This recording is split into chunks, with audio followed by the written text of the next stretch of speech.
Vandag bring ons vir jou onderhoud met Dr. Clara Jakarta van die KUS, waar die Ronke Talk span met haar gaan gesels het oor haar poging om gratis servikale ondersoeke vir servikale kanker te bied.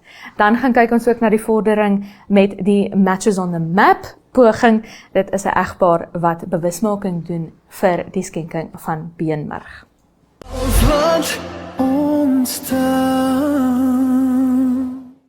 Okay, I'm an ordinary Namibian resident in Walvis Bay. I am a family woman who does the normal day-to-day duties outside being a doctor. Actually, in the Erongo region, cervical cancer is quite prevalent.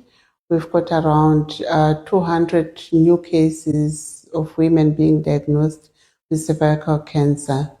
And the misconceptions surrounding cervical cancer is that people think that if you have cervical cancer, you're promiscuous, you have had multiple partners, which is not true. You just need one sexual contact